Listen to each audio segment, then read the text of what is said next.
Assalamualaikum warahmatullahi wabarakatuh. Perkenalkan, kami dari kelompok 7 akan mempresentasikan materi akuntansi keuangan menengah chapter 3 dengan judul Sistem Informasi Akuntansi.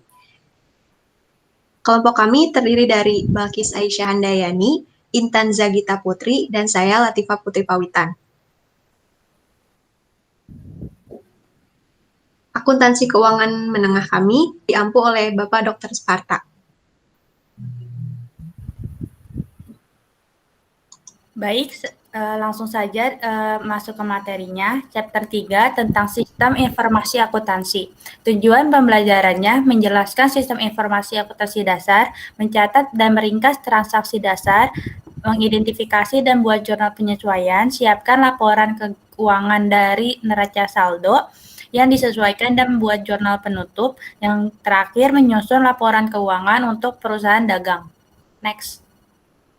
Di sistem informasi akuntansi ini terpecah menjadi tiga, yaitu ada sistem informasi akuntansi yang terdiri dari terminologi, besar, debit dan kredit, persamaan akuntansi, financial statement, dan struktur kepemilikan. Yang kedua ada siklus akuntansi yang terdiri dari identifikasi dan pencatatan, jurnal, posting, trial balance, adjusting entries, trial balance, kejadian financial statement, closing, post-closing trial balance, reversing entries, dan summary atau ringkasan. Yang terakhir ada financial statement for merchandise, itu terdiri dari income statement, statement of retained earnings, statement of financial position, and closing entries. Next. Lista informasi akuntansi ini mengumpulkan dan memproses data transaksi, menyebarkan informasi keuangan kepada pihak-pihak yang berkepentingan. Next. Terminologi dasar itu ada peristiwa yang dimana terjadinya konsekuensi suatu peristiwa umumnya adalah atau penyebab perubahan dalam aset, kewajiban, dan ekuitas. Yang kedua ada transaksi, peristiwa eksternal yang melibatkan transfer atau pertukaran antara dua atau lebih entitas. Yang ketiga ada akun, suatu pengaturan sistematis yang menunjukkan pengaruh transaksi dan peristiwa lain terhadap elemen tertentu. Next. Yang keempat ada akun real dan nominal. Akun real atau permanen adalah aset, kewajiban, dan ekuitas akun nominal sementara itu akun-akun tersebut adalah akun pendapatan, beban, dan dividen, kecuali untuk dividen mereka muncul di laporan laba rugi. Yang kelima ada buku besar, buku yang berisi akun-akun tersebut. Yang keenam ada jurnal buku entries, buku entry asli, tempat perusahaan pertama kali mencatat transaksi dan acara lain yang dipilih. Next.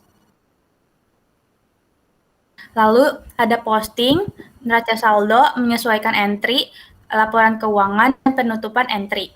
Next. Ada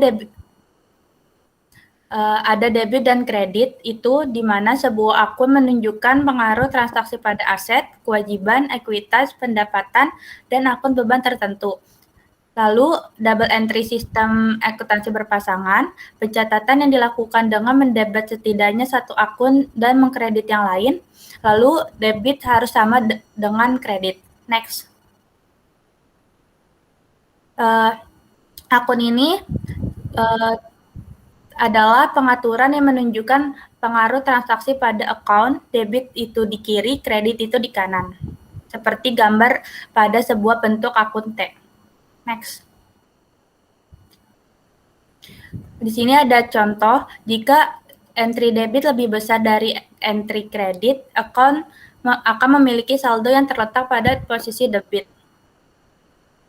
Next. Lalu jika entry kredit lebih besar dari entry debit, akun akan memiliki saldo di posisi kredit. Next.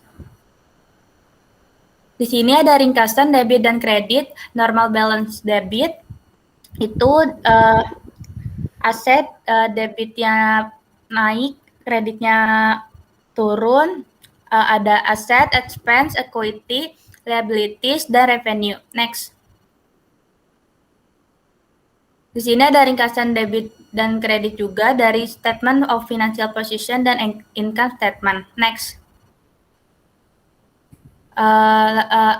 adanya persamaan akuntansi. Persamaan akuntansi ini harus seimbang pada setiap transaksi. Untuk setiap debit harus ada di kredit. Next. Ilustrasi sistem double entry. Pemilik menanamkan modal $40.000.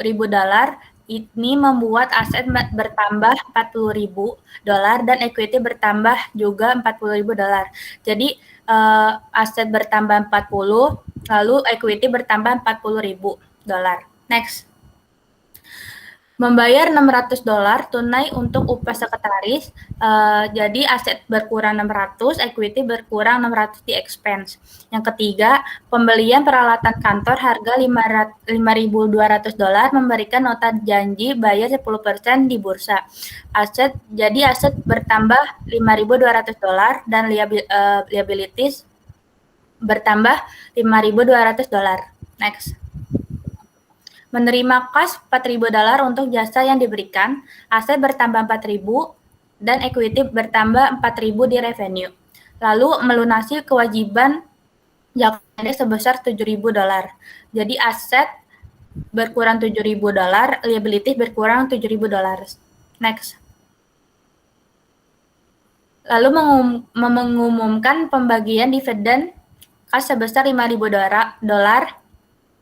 Jadi liabilities bertambah $5.000 dan equity berkurang jadi $5.000. Lalu mengkonversi sebuah kewajiban jangka panjang sebesar $80.000 menjadi saham biasa. Liabilities berkurang jadi $80.000, equity bertambah $80.000. Next. Bayar tunai sebesar $16.000 untuk sebuah mobil, jasa pengiriman, aset berkurang $16.000 dan bertambah $16.000. Next. Laporan keuangan dan struktur kepemilikan. Struktur kepemilikan untuk menentukan jenis account yang merupakan bagian dari ekuitas, perorangan atau kemitraan, dan perusahaan. Perorangan atau kemitraan ini terbagi menjadi dua, ada akun modal dan menggambar akun. Di perusahaan ini terbagi menjadi 4, ada berbagi modal, berbagi premi, dividen, pendapatan yang disimpan. Next.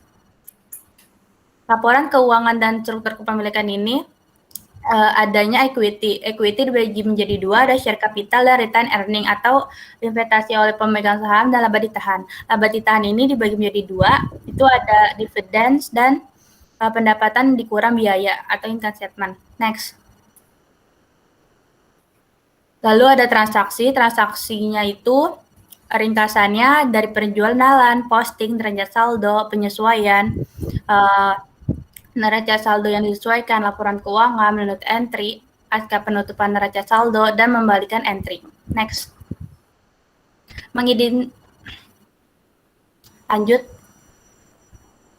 Mengidentifikasi dan mencatat transaksi.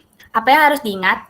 Item yang harus diakui dalam laporan keuangan jika suatu elemen dapat diukur, serta relevan dan direpresentasikan. Next.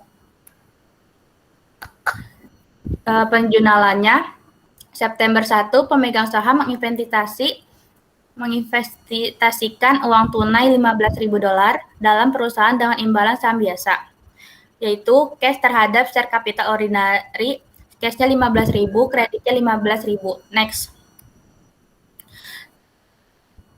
Jadi penjurnalannya September 1 September uang tunai terhadap bagian modal biasa itu $15.000 debit, uang tunai dan kredit bagian modal, bagikan modal. Terus peralatan terhadap uang tunai $7.000 debit di peralatan dan uang tunai di kredit $7.000. Next. Ada yang kedua ada posting. Posting ini mentransfer dari jurnal ke buku besar. Next. Contohnya, 1 Oktober pemegang saham menginvestasikan uang tunai $100.000 dalam sebuah periklanan YTG Advertising AS. Cash terhadap share capital ordinary $100.000, cash share capital ordinary $100.000. Next. 1 Oktober, YCG Advertising membeli peralatan kantor seharga $50.000, membayar dengan wesel, bayar dengan perjanjian 3 bulan, bunga 12%. Jadi office equipment terhadap not payable itu 50.000, office equipment dan kreditnya not payable. Next. 2 Oktober, YCG Advertising menerima uang muka $12.000 dari KC, seorang klien layanan periklanan yang diharapkan selesai pada 31 Desember. Cash debit 12.000, under service revenue, kredit 12.000. Next. 3 Oktober, YCG Advertising membayar sewa kantor $9.000 tunai untuk Oktober. Rent expense debit 9.000, cash kredit 9.000. Next. 4 Oktober, YCG Advertising membayar $6.000 untuk polis asuransi 1 tahun yang akan berakhir tahun depan pada tanggal 30 September. Prepaid insurance 6.000 debit, cash 6.000 kredit. Next. 5 Oktober, YCG Advertising membeli bahan iklan seharga $25.000 secara kredit dengan jangka waktu 3 bulan dari Aero. Advertising supplies debit 25.000, account payable kredit 25.000. Next. 20 Oktober, Direksi YCG Advertising menyatakan membayar dividen tunai $5.000 untuk memegang saham. Dividen 5.000, debit dan cash kredit 5.000. Next. 26 Oktober, karyawan dibayar setiap 4 minggu, daftar gaji total adalah $2.000 per hari, periode pembayaran berakhir pada Jumat 26 Oktober dengan gaji sebesar $40.000 dibayar. Jadi salaries expense 40.000 debit dan uang tunai 40.000 kredit. Next.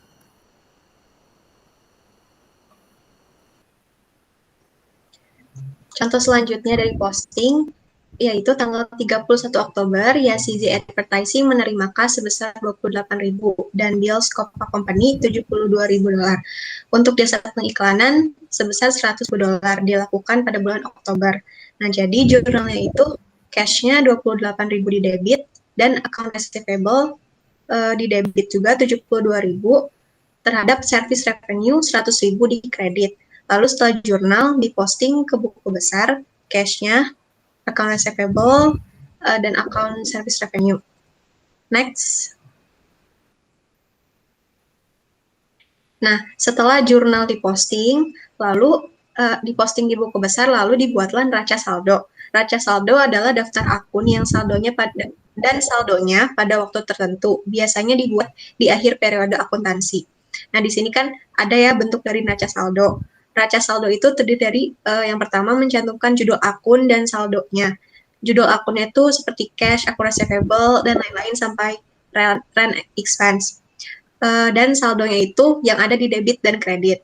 Lalu yang kedua, menjumlahkan kolom debit dan kredit. Yang ketiga, membuktikan persamaan dua kolom.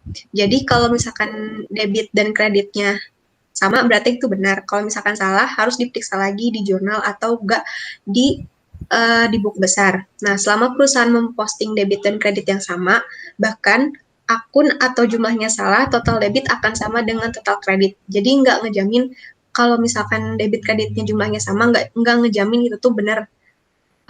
Tetap aja harus diperiksa lagi. Next. Lalu setelah neraca saldo, dibuat jurnal penyesuaian. Jenisnya diklasifikasikan menjadi dua, penangguhan atau deferral dan akrual. Deferral itu yang pertama ada prepaid expense. Prepaid expense itu biaya yang dibayar cash sebelum kita menggunakannya atau mengkonsumsinya.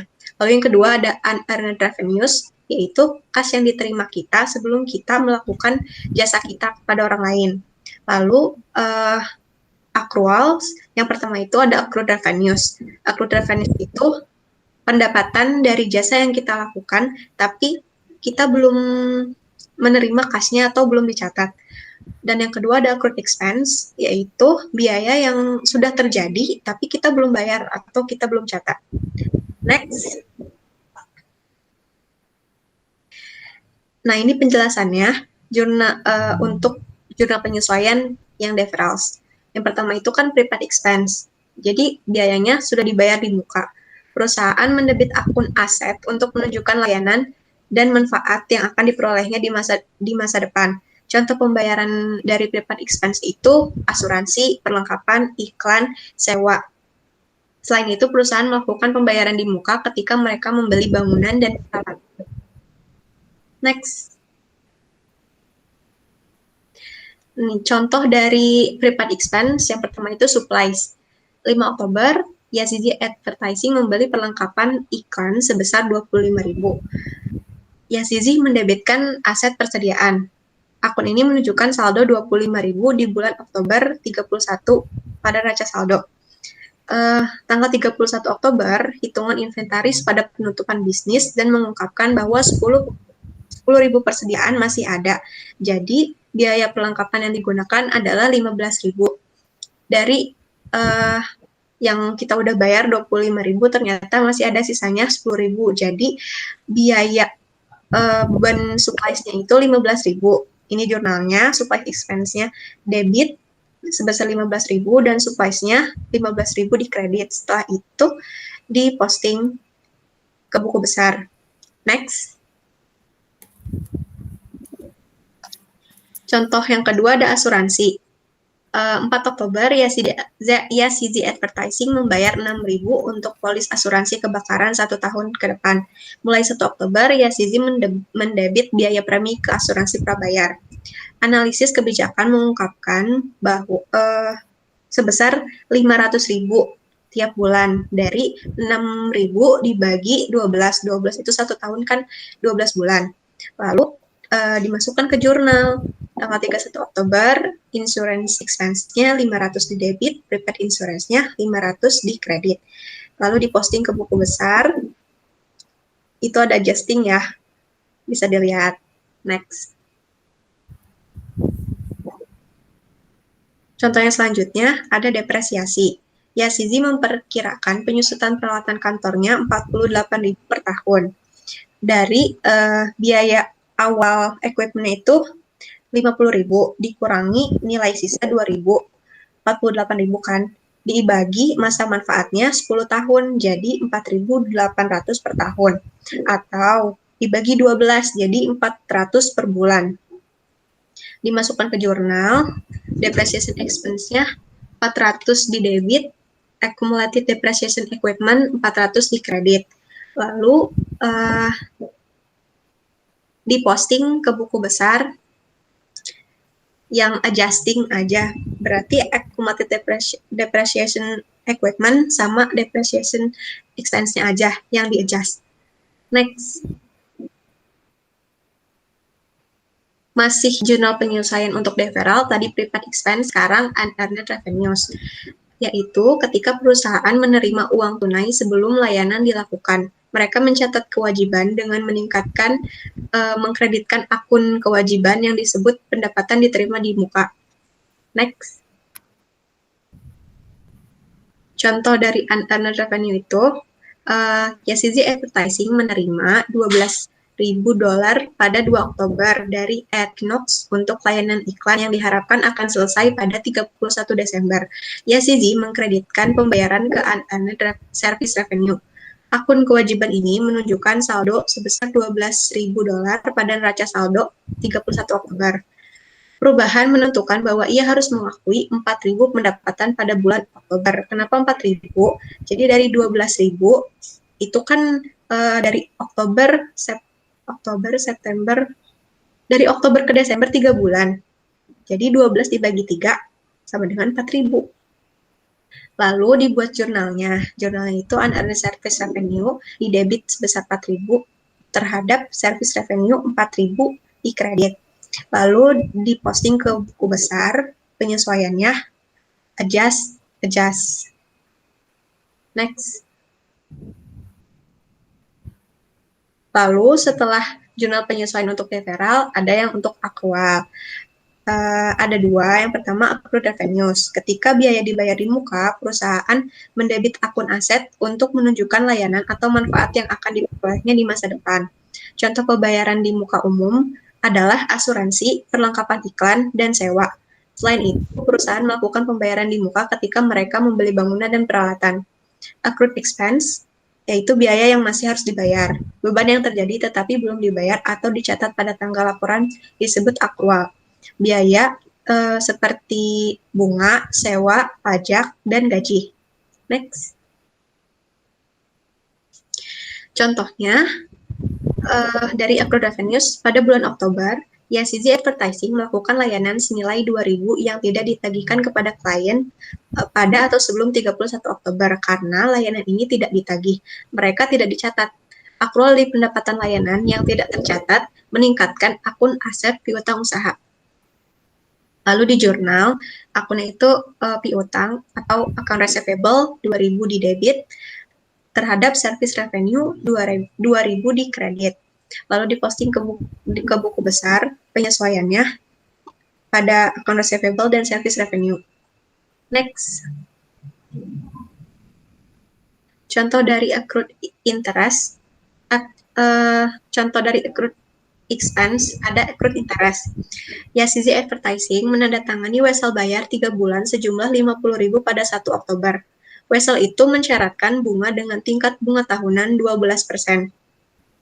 Cara ngitung interestnya atau bunga itu 50.000 dikali persenannya per tahun, yaitu kan 12%, jadi 0,12 dikali 1 tahun, jadi 1/12 sama dengan 500.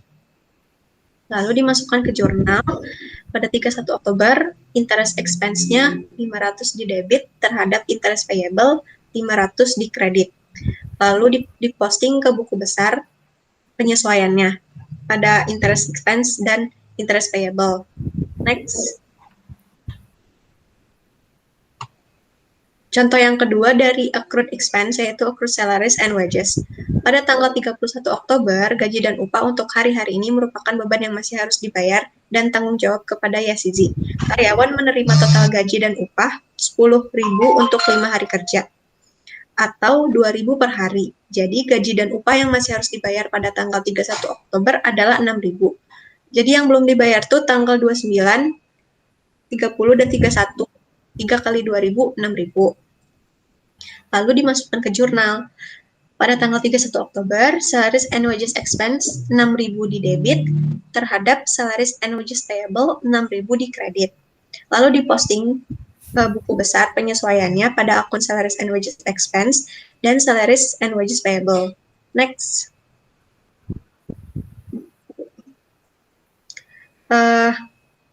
Masih lanjutannya, YCZ membayar gaji dan upah setiap 4 minggu. Akibatnya, hari gajian berikutnya adalah tanggal 23 November. Ketika akan kembali membayar total gaji dan upah selama upah sebesar 40.000, pembayaran terdiri dari 6.000 gaji dan upah yang harus dibayar pada tanggal 31 Oktober, yang tadi yang belum dibayar, ditambah 34.000 gaji dan biaya upah untuk November selama 17 hari kerja seperti yang ditunjukkan pada kalender November dikali 2.000, 17.000 dikali per harinya 2.000, jadi 34.000. Oleh karena itu, YCZ membuat setelah masuk pada tanggal 23 Oktober. Nah, ini jurnal penyesuaiannya. Salaries and wages payable 6.000 di debit dan salaries wages expense 34.000 di debit terhadap cash sebesar 40.000 di kredit. Next. Contoh yang lain dari accrued expense yaitu bad debts atau piutang tak tertagih. Berdasarkan pengalaman masa lalu, YCZ Advertising secara wajar memperkirakan biaya piutang tak tertagih per bulannya itu $1.600. Lalu di jurnal, bad debt expense 1.600 di debit terhadap allowance for doubtful accounts 1.600 di kredit. Lalu adjustment ke buku besar pada akun allowance for doubtful accounts dan bad debt expense. Next. Setelah membuat jurnal penyesuaian, siklus akuntansi selanjutnya yaitu neraca saldo yang disesuaikan.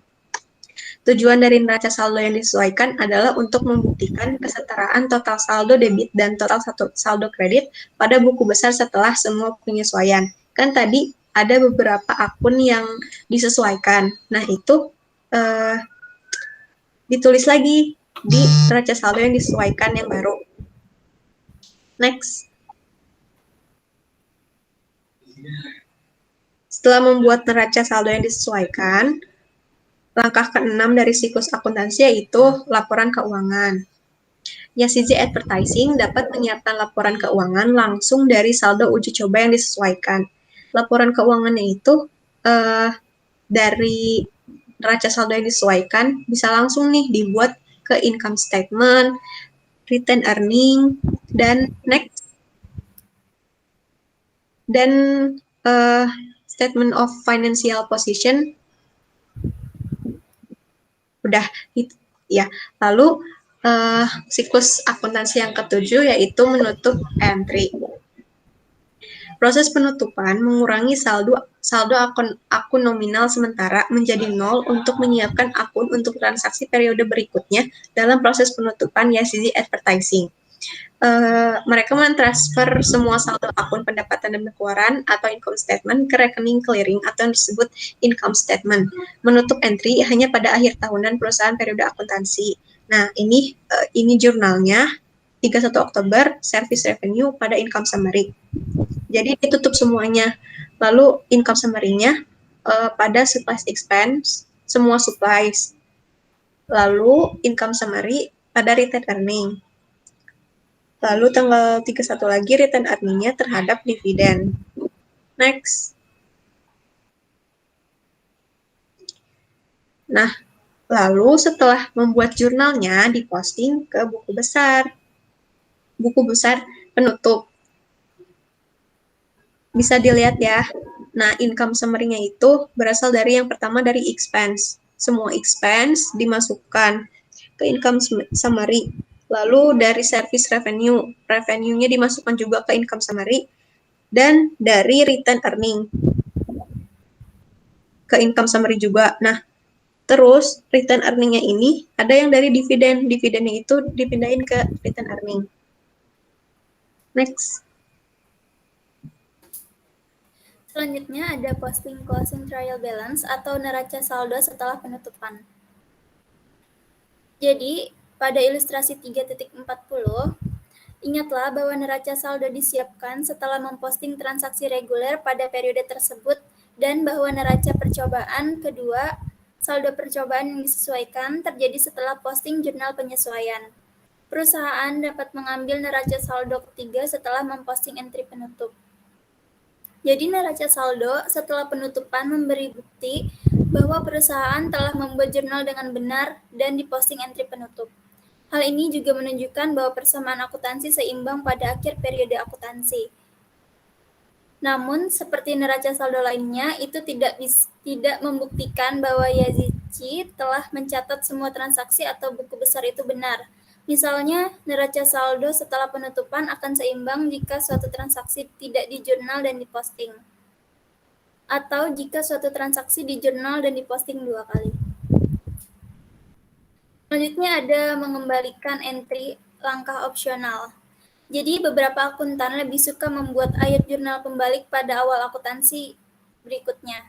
Ayat jurnal pembalik adalah kebalikan dari ayat jurnal penyesuaian yang dibuat pada periode sebelumnya. Nah, di sini ada ringkasan langkah-langkah dalam siklus akuntansi menunjukkan urutan logis dari prosedur akuntansi yang digunakan selama periode fiskal. Yang pertama, ada masukkan transaksi periode dalam jurnal yang sesuai, posting jurnal ke buku besar atau buku besar. Yang ketiga, ada siapkan saldo uji coba yang tidak disesuaikan atau trial balance. Yang keempat, ada siapkan menyesuaikan entry jurnal dan posting ke buku besar. Yang kelima, ada siapkan saldo uji coba setelah disesuaikan atau adjusted trial balance. Yang keenam, ada siapkan laporan keuangan dari saldo uji coba yang disesuaikan. Yang ketujuh, siapkan entry jurnal penutup dan posting ke buku besar. Yang kedelapan, siapkan saldo uji coba setelah penutupan atau saldo uji coba pasca penutupan. Yang terakhir, yang kesembilan, ada siapkan entry pembalikan atau opsional. itu opsional ya, dan posting ke buku besar. Sebuah perusahaan biasanya menyelesaikan semua langkah ini di setiap periode fiskal. Selanjutnya ada laporan laba rugi. Pada ilustrasi 3.41, laporan laba rugi untuk perusahaan dagang. Laporan laba rugi untuk Cinar yang ditunjukkan dalam ilustrasi 3.41 adalah penjelasan sendiri. Laporan laba rugi mengklasifikasikan jumlah ke dalam kategori seperti laba kotor atas penjualan, pendapatan dari operasi, pendapatan sebelum pajak penghasilan, dan laba bersih. Meskipun informasi laba per saham diperlukan untuk ditampilkan di hadapan laporan laba rugi untuk perusahaan, kami menghilangkan item di sini. Itu akan dibahas lebih lengkap nanti di buku teks. Untuk tujuan pekerjaan rumah, jangan menyajikan informasi laba per saham kecuali diperlukan untuk melakukannya. Selanjutnya ada laporan laba ditahan. Sebuah perusahaan dapat mempertahankan laba bersih yang diperoleh dalam bisnis atau dapat mendistribusikannya kepada pemegang saham dengan pembayaran dividen. Dalam ilustrasi 3.42, Cinar menambahkan laba bersih yang diperoleh sepanjang tahun ke saldo laba ditahan pada 1 Januari, sehingga meningkatkan saldo laba ditahan, mengurangi dividen sebesar 2.000, hasil dalam saldo ditahan akhir 26.400 pada 31 Desember. Selanjutnya ada Statement of Financial Position atau juga laporan posisi keuangan. Pernyataan posisi keuangan untuk Cinar yang ditunjukkan dalam ilustrasi 3.43 adalah laporan posisi keuangan yang diklasifikasikan. Di bagian properti, pabrik, dan peralatan, Cinar akan mengurangi akumulasi penyusutan peralatan dari biaya peralatan. Perbedaannya mewakili buku atau nilai tercatat dari peralatan. Pernyataan posisi keuangan untuk Cinar yang ditunjukkan dalam ilustrasi 3.43 adalah laporan posisi keuangan yang diklasifikasikan di bagian properti, pabrik, dan lainnya. Selanjutnya ada laporan posisi keuangan. Pernyataan posisi keuangan untuk piutang, inventaris, asuransi prabayar, dan sewa prabayar termasuk sebagai aset lancar. Cinar menganggap aset ini lancar karena akan dikonversi menjadi uang tunai atau digunakan oleh bisnis dalam waktu yang relatif singkat. Cinar mengurangi jumlah tunjangan untuk rekening ragu dari total hutang, catatan, dan piutang bunga karena memperkirakan hanya 54.800 dari 57.800 yang akan dikumpulkan. Selanjutnya ada entry penutup. Asumsikan bahwa kontraktor Esser menandatangani perjanjian untuk membangun garasi seharga 22.000 pada bulan Januari. Esser memulai konstruksi, menimbulkan biaya 18.000 secara kredit, dan pada akhir Januari memberikan garasi jadi kepada pembeli. Pada bulan Februari, Esser mengumpulkan 22.000 uang tunai dari pelanggan. Pada bulan Maret, Esser membayar 18.000 karena kreditor. Ilustrasi 3A1 dan 3A2 menunjukkan laba bersih untuk setiap bulan di bawah akuntansi dasar tunai dan akuntansi akrual basis masing-masing. Selama 3 bulan digabungkan, total laba bersih adalah sama di bawah akuntansi dasar kas dan akuntansi akrual dasar. Perbedaannya adalah pada waktu pendapatan dan pengeluaran. Dasar akuntansi juga mempengaruhi laporan posisi keuangan. Ilustrasi 3A3 dan 3A4 menunjukkan laporan posisi Esser setiap akhir bulan berdasarkan kas dan basis akrual.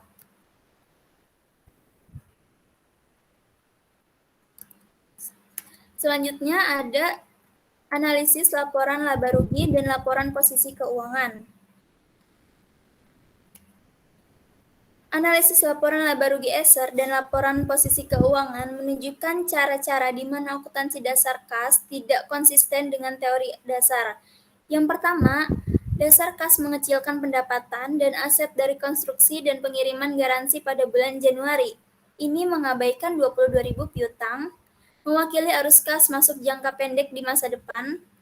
Yang kedua, dasar kas mengecilkan biaya yang dikeluarkan pada pembangunan garasi dan kewajiban yang beredar pada akhir Januari. Ini mengabaikan 18.000 akun yang harus dibayar, mewakili arus kas keluar jangka pendek di masa depan. Yang ketiga, dasar kas mengecilkan ekuitas pada bulan Januari dengan tidak mengakui pendapatan dan aset sampai Februari. Ini juga melebih-lebihkan ekuitas pada bulan Februari dengan tidak mengakui biaya dan kewajiban sampai Maret. Singkatnya, akuntansi dasar kas melanggar konsep akrual yang mendasari pelaporan keuangan. Nah, di sini ada perhitungan pendapatan layanan.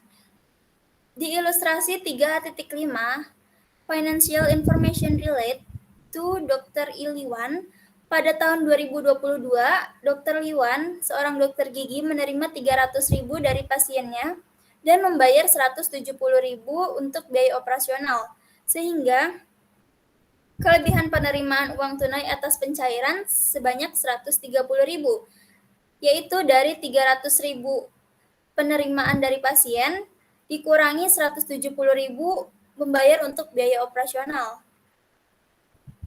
Pada tanggal 1 Januari dan 31 Desember 2022, ia memiliki piutang pendapatan layanan yang belum diterima, kewajiban yang masih harus dibayar, dan biaya prabayar seperti yang ditunjukkan dalam ilustrasi. Pada ilustrasi 3A.6 menunjukkan rumus konversi penerimaan kas menjadi pendapatan piutang. Pendapatan layanan yang belum diterima merupakan uang tunai yang diterima pada tahun lalu. Di situ ada cash received for customer, minusnya di beginning account receivable, positifnya ending account receivable. Jadi hasilnya itu revenue on accrual basis. Nah, di sini masih ada ilustrasi-ilustrasi lainnya yang tidak berbeda jauh.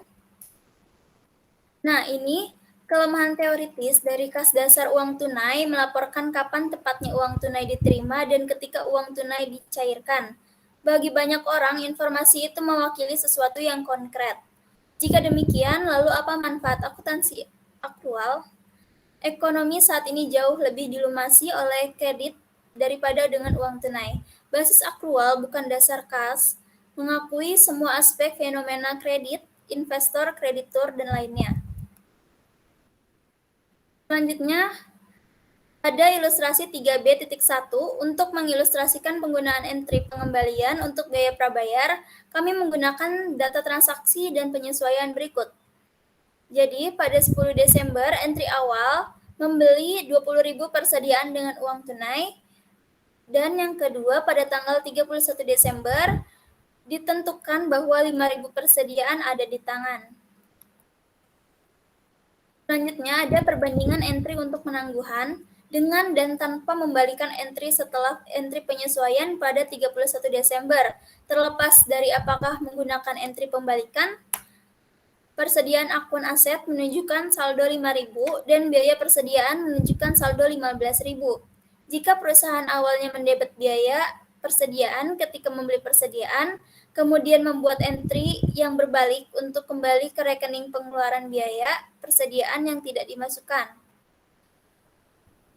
Perusahaan kemudian terus mendebet biaya persediaan untuk pembelian tambahan perlengkapan kantor selama periode berikutnya. Nah, di sini ada ringkasan entry pembalikan. Kami meringkas pedoman untuk membalikan entry sebagai berikut. Yang pertama, semua akrual itu harus dibalik. Yang kedua, semua penangguhan di mana perusahaan mendebet atau mengkredit transaksi tunai asli ke rekening pengeluaran atau pendapatan harus dibalik. Yang ketiga, ada menyesuaikan entry untuk depresiasi dan utang buruk tidak dibalik. Sadarilah bahwa membalikan entry tidak harus digunakan. Oleh karena itu, beberapa akuntan menghindari mereka sepenuhnya. Nah, selanjutnya ada kolom neraca percobaan. Kabinet Ciner ditunjukkan pada ilustrasi 3C.1 memperoleh data untuk neraca saldo dari buku besar saldo per 31 Desember. Jumlah persediaan 40.000 dan jumlah persediaan akhir tahun yang dihasilkan dari penerapan sistem persediaan perpetual. Kolom penyesuaian setelah Ciner memasukkan semua data penyesuaian pada lembar kerja. Itu menetapkan kesetaraan dari kolom penyesuaian. Kemudian memperluas saldo di semua akun neraca saldo yang disesuaikan. Selanjutnya ada penyesuaian yang dimasukkan pada item lembar kerja A hingga G. Di bawah ini berfungsi sebagai dasar untuk menyesuaikan entry yang dibuat dalam lembar kerja untuk Ciner yang ditampilkan pada ilustrasi 3C.1. Sebuah penyusutan peralatan pada tingkat 10% per tahun berdasarkan biaya asli 67.000. Yang B, perkiraan biaya utang buruk sebesar $1.000 untuk membawa tunjangan untuk akun yang meragukan ke saldo $3.000. Asuransi pada akhir tahun sebanyak $360. Bunga yang diperoleh atas piutang catatan per 31 Desember $800. Akun biaya sewa berisi 500 sewa yang dibayarkan di muka yang berlaku untuk tahun depan. Yang F ada pajak properti yang diperoleh pada 31 Desember 2000. Yang G terakhir ada pajak penghasilan yang harus dibayar diperkirakan 3.440. Selanjutnya, saldo uji coba yang disesuaikan menunjukkan saldo semua akun yang setelah penyesuaian pada akhir periode akuntansi. Misalnya, Ciner menambahkan 2.000 yang ditampilkan berlawanan allowance for doubtful account di kolom trial balance credit ke 1.000 di kolom adjustment credit. Perusahaan kemudian memperluas total 3.000 ke kolom adjusted trial balance credit. Demikian pula, Ciner mengurangi 900 debit berlawanan asuransi prabayar dengan 360 kredit di kolom penyesuaian.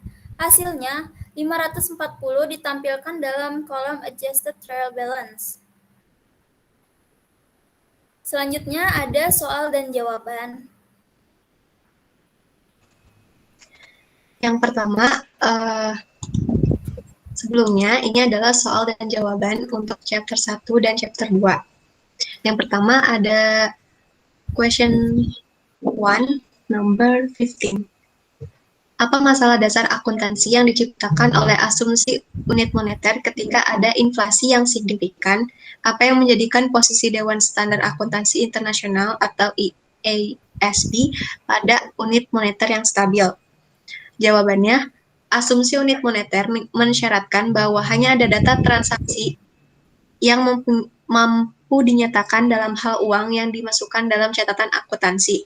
Asumsi ini memungkinkan akuntansi untuk mengukur peristiwa ekonomi. Next.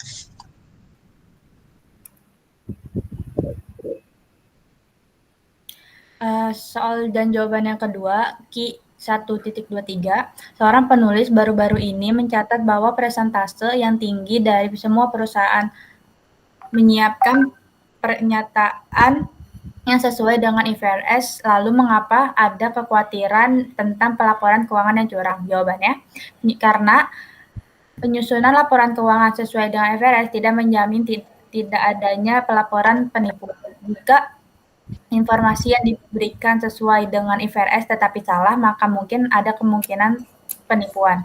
Pelaporan penipuan adalah tentang karena yang pertama, ini salah menilai investor, yang kedua, hal ini dapat mempengaruhi seluruh pasar keuangan negara, yang ketiga, hal ini dapat mempengaruhi menimbulkan penipuan terbesar selama Lehman Brothers, Enron, dan lain-lain. Next. Ki 2.22, apa itu kewajiban kinerja dan bagaimana digunakan untuk menentukan kapan pendapatan harus diakui? Jawabannya, kewajiban pelaksanaan atau performance obligation adalah perjanjian yang disebutkan dalam kontrak atas penyerahan barang atau jasa kepada pelanggan. Pendapatan hanya diakui jika memenuhi mutu keterukuran dan keterandalan. Prinsip pengakuan pendapatan revenue recognition principle memastikan bahwa pendapatan diakui pada setiap direalisasikan atau bisa direalisasi dan dihasilkan. Pendapatan bisa direalisasi jika barang dan jasa ditukar dengan uang kas atau diklaim atas piutang.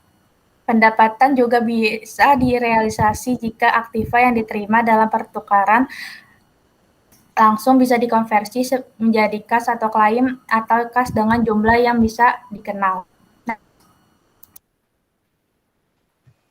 Soal selanjutnya, CA2-7LO4, prinsip pengakuan biaya. Daniel Barenboim menjual dan mendirikan rumah cangkang, yaitu struktur bingkai yang benar-benar selesai di luar, tetapi belum selesai di bagian bawah kecuali untuk lantai, bertabur partisi, dan balok langit-langit.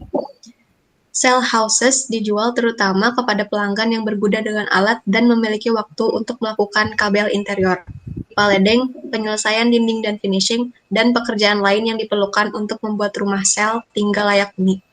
Barenboim membeli rumah sel dan produsen dalam kemasan tanpa dibongkar yang terdiri dari semua kayu, atap, pintu, jendela, dan bahan yang berbeda yang diperlukan untuk menyelesaikan cell house. Setelah operasi di daerah baru, Barenboim membeli dan menyewakan sebuah situs untuk gudang lokal, kantor, lapangan, dan rumah display. Contoh rumah display didirikan dengan total biaya $30.000 hingga $44.000, termasuk biaya paket yang tidak dipasang. Kepala biaya rumah display adalah paket yang tidak dibongkar. Sejauh ini adalah operasi singkat dan murah. Model sampel lama diruntuhkan atau diubah menjadi model baru setiap 3 hingga 7 tahun. Contoh rumah display memiliki nilai sisa kecil karena pembongkaran. Next. Nah, di sini instruksinya pilihan harus dibuat antara menghapus biaya rumah sampel display pada periode di mana pengeluaran dibuat dan menyebarkan biaya selama lebih dari satu periode. Yang kedua, pilihan kedua adalah apakah lebih baik untuk mengamortisasi biaya untuk biaya rumah pajangan berdasarkan berlalunya waktu atau jumlah rumah kerang yang terjual. Jelaskan. Di sini jawaban yang A, perlakuan yang lebih baik dari biaya rumah display sampel adalah expensing mereka selama lebih dari satu periode. Rumah display sampel ini adalah aset karena mereka mewakili hak atas potensi layanan masa depan atau manfaat ekonomi. Menurut prinsip pengakuan biaya, biaya potensi layanan harus disortir sebagai manfaat yang diterima. Dengan demikian, biaya rumah display sampel harus dicocokkan dengan pendapatan dari penjualan rumah yang piutang selama lebih dari 1 tahun. Karena rumah sampel dibiarkan dipajang selama 3 hingga 7 tahun. Daniel Barenboim tampaknya mengharapkan untuk mendapatkan keuntungan dari tampilan setidaknya untuk jangka waktu itu. Alternatif untuk menghapus biaya rumah display sampel pada periode di mana pengeluaran dilakukan didasarkan terutama pada prinsip pengenalan biaya. Biaya ini bersifat promosi. Biaya promosi itu sering dianggap sebagai biaya dari periode di mana pengeluaran terjadi. Sementara untuk jawaban yang B, jika semua rumah shell harus dijual dengan harga yang sama, mungkin tepat untuk mengalokasikan biaya rumah display berdasarkan jumlah rumah shell yang dijual. Alokasi ini akan mirip dengan metode penyusutan unit produksi dan akan menghasilkan pencocokan biaya yang baik dengan pendapatan. Di sisi lain, jika rumah shell akan dijual dengan harga yang berbeda, mungkin lebih baik untuk mengalokasikan biaya berdasarkan kontribusi pendapatan dari rumah sel yang dijual. Ada ketidakpastian mengenai jumlah rumah dari model tertentu yang akan dijual sebagai hasil dari sampel tampilan. Keberhasilan metode amortisasi ini tergantung pada perkiraan akurat jumlah dan harga jual rumah sel yang akan dijual. Perkiraan jumlah unit model tertentu yang akan dijual sebagai akibat dari model tampilan harus mencakup tidak hanya unit yang dijual saat model dipajang, tetapi juga untuk unit yang dijual setelah rumah display dirobohkan. Sekian presentasi dari kelompok kami, kurang lebihnya mohon dimaafkan. Wassalamualaikum warahmatullahi wabarakatuh.